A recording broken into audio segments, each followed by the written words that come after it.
अस्सलाम वालेकुम वरहमतुल्लाहि वबरकातुहू। खुशामदीद व्यूवर्स, उम्मीद है आप सब खैर खैरियत से होंगे।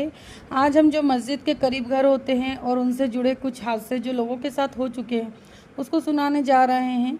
ये एक बड़ा मसला है, वीडियो पूरा सुने। मस्जिद वो जगह है जहाँ हम सुकून से अल्लाह की इबादत करते हैं। अब अल्लाह की इबादत हम इंसान ही नहीं करते, जिन्नात भी करते हैं, और जिन्नात की तादाद हम इंसानों से 10 गुना ज़्यादा होती है। अब इंसानों में अच्छे और बुरे दोनों लोग होते हैं, वैसे ही जिन्नातों में अच्छे और बुरे दोनों होते हैं। जिन्नातों का जो बसेरा होता है उनमें मस्जिद का नाम सबसे पहले आता है, और मस्जिद के करीब जो घर होते हैं उन घरों में से उन जिन्नातों का आना जाना होता है। जिन्नातों के लिए ऐसे घर रास्ते बन जाते हैं, और ऐसे घरों में रहना मतलब रोज़ नई मुसीबत गले लगाना। इन रास्तों से जब अच्छे जिन्नात गुजरते हैं तो जाहिर सी बात है बुरे जिन्नात भी गुजरते होंगे। ऐसे ही एक खूबसूरत लड़की मस्जिद के करीबी घर में रहती थी। घर ज़्यादा बड़ा नहीं था, लेकिन छत के ऊपर एक कमरा था जहाँ पर वो स्कूल से आने के बाद कपड़े बदला करती थी और कभी कभी होमवर्क भी करती थी। जिन्नात उस घर में से अक्सर गुजरा करते थे। एक दिन वो लड़की कपड़े बदल रही थी, उतने में एक बुरा जिन्नात वहाँ से गुजरा। उस जिन्नात की नज़र उस लड़की पर पड़ गई। वो उस लड़की को देखकर उस पर आशिक हो गया, लेकिन उसने कोई नुकसान नहीं पहुंचाया क्योंकि वो उससे बहुत मोहब्बत करता था। अब वो जिन्नात उसके साथ ही रहने लगा, लेकिन इस बात की खबर ना लड़की को थी ना उसके घर वालों को। साल पे साल गुजर गए, लेकिन जिन्नात उसके साथ ही रहता था। लड़की अब बड़ी हो गई थी और दिखने में खूबसूरत थी। लड़की की शादी होने के लिए उसके रिश्ते आने लगे। जिन्नात ये सब देखकर परेशान हो गया, क्योंकि वो उस लड़की को अपनी बीवी मानता था। उसने लड़की की शादी रोकने के लिए उसकी पूरी ताकत लगा दिया। जब भी कोई रिश्ता आता तो वो लड़की को बीमार कर देता। इतने सालों से उसने कुछ नहीं किया, लेकिन जब लड़की की शादी की बात आई तो उसने लड़की को परेशान करने की सारी हदें पार कर दी। वो लड़की को मारता, नोचता, बीमार करता। ये सब करने से उसको तसल्ली नहीं मिल रही थी। उसने सोचा कि कुछ बड़ा काम करना पड़ेगा, ऐसा काम जिससे लड़की की शादी कभी ना हो सके। इसके लिए उसने लड़की के बाल नोचना चालू कर दिए। वो रोज़ उसके बाल नोचता, जिसकी वजह से लड़की के बाल टूट टूट कर गिरने लगे। पहले उसने ध्यान नहीं दी, फिर धीरे धीरे ज़्यादा बाल गिरने लगे। लड़की अब पूरी गंजी हो चुकी थी और नए बाल आना बंद हो गए थे। लड़की अब बहुत रोती थी और अपने आप को दुनिया से छिपाने लगी थी। लड़की खूबसूरत तो थी, लेकिन गंजी होने की वजह से बदसूरत हो गई थी। घर वालों ने सलाह करके उसको नई बालों की विग दिला दी, लेकिन हकीकत छिपती नहीं है। जो भी रिश्ता आता सब बातें हो जाती, गंजेपन की वजह से मना हो जाता। अब लड़की की उम्र भी बढ़ गई थी। इस दौरान लड़की के घर वालों ने बहुत से आलिमों और बाबाओं को दिखाए और इलाज करवाए, लेकिन वो जिन्नात नहीं गया। लड़की हार मान गई और जिस हाल में वो थी उसी हाल में अपनी ज़िंदगी गुजारने लगी। कुछ सालों बाद किसी ने उसको हमारे बारे में बताया। वो लड़की आई। खैर, उसने हमसे अकेले में बात की और फिर हमने उससे बात करके इलाज शुरू कर दिए। ये बात दिसंबर 2022 की है।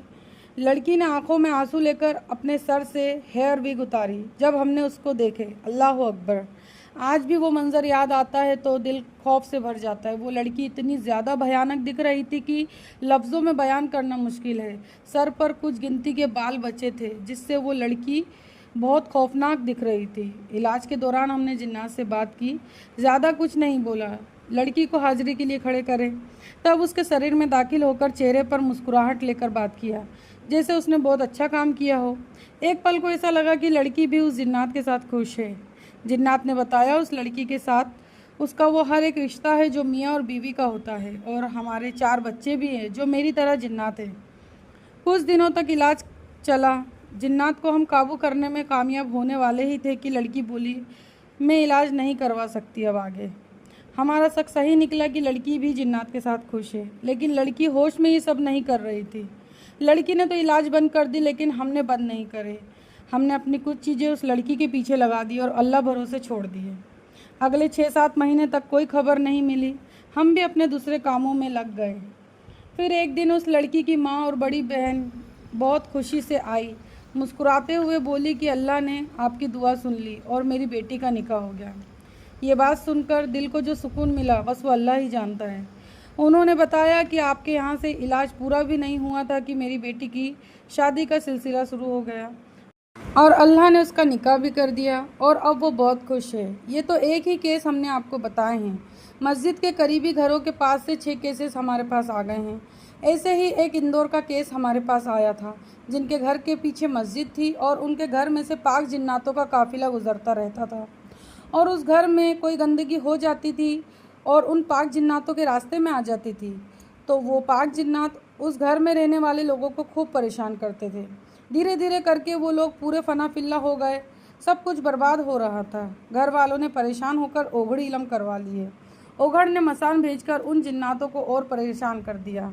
इसका हर्जाना उस घर के लोगों ने भरे। मसान तो टिके नहीं, उसके बजाय वो लोग और परेशान हो गए। हमसे उनने बात करे, उनके लिए बात बड़ी थी, लेकिन हमारे नज़रिए से बात बड़ी नहीं थी। इलाज की ज़रूरत नहीं थी, इसके लिए हमने भी उनको ज़्यादा नहीं उलझाए। उनकी परेशानी का हल बस यही था कि घर को जितना हो सके उतना पाक रखे। आपका घर उनके लिए रास्ता है और वहाँ से पाक जिन्नातों का काफ़िला गुज़रता है, इसलिए उनके रास्ते को पाक रखें। गलती से अगर कोई गंदगी हो गई तो माफ़ी मांगे, बाकी अल्लाह खैर करे। अब अगर कोई ऐसा शख्स जो मस्जिद के करीब रहता है और ये वीडियो सुन रहा है तो वो लोग वहीं रहें, लेकिन ये हकीकत है, इस पर गौर करें। मस्जिद के करीबी घर जिन्नातों के रास्ते होते हैं। हमने इस वीडियो में अच्छे और बुरे दोनों जिन्नातों के बारे में आपको बताए हैं और दोनों मसलों का हल बस यही है कि अपने आप को अल्लाह वाला बना ले।